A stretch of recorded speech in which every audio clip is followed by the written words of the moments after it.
Bu süreci Cumhuriyet'in bir projesi. Cumhuriyet'in aslında bir restorasyon projesi.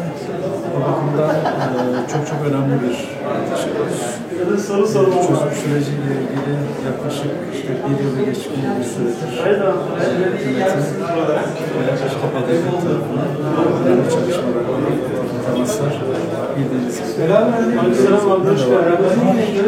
Cezaların caydırıcı olması ceza politikası bakımından çok önemli.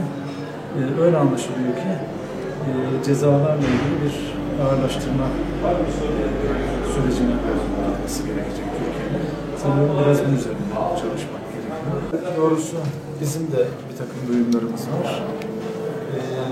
Taraflardan bir kısmı çocukların kendi isteğiyle gittiği söylüyor. İşte bir kısmı kaçırdıkları falan söylüyorlar. Dolayısıyla şu anda bizim net bir araştırma yaparak sonucu ortaya koyacak durumumuz söz konusu değil.